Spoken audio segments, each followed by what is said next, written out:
তো আমাদের first priority হচ্ছে যেটা রাস্তা থেকে ভাই প্রত্যয় না কি বুমটারে যাও না যতটা পারতাম বৃষ্টি এখনো থামছে না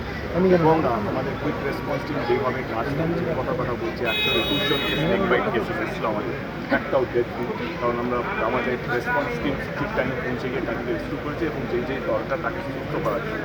অনেকগুলো প্রেগনেন্ট মহিলা ছিল তাদেরকে নিয়ে আসা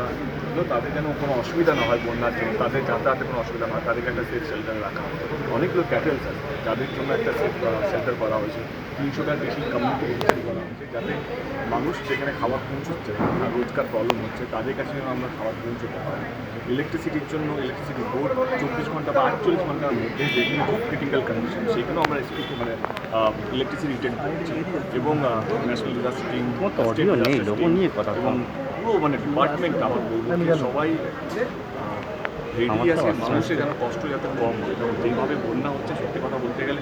যেভাবে বৃষ্টি হচ্ছে সেখানে আমাদের হাতে নেই।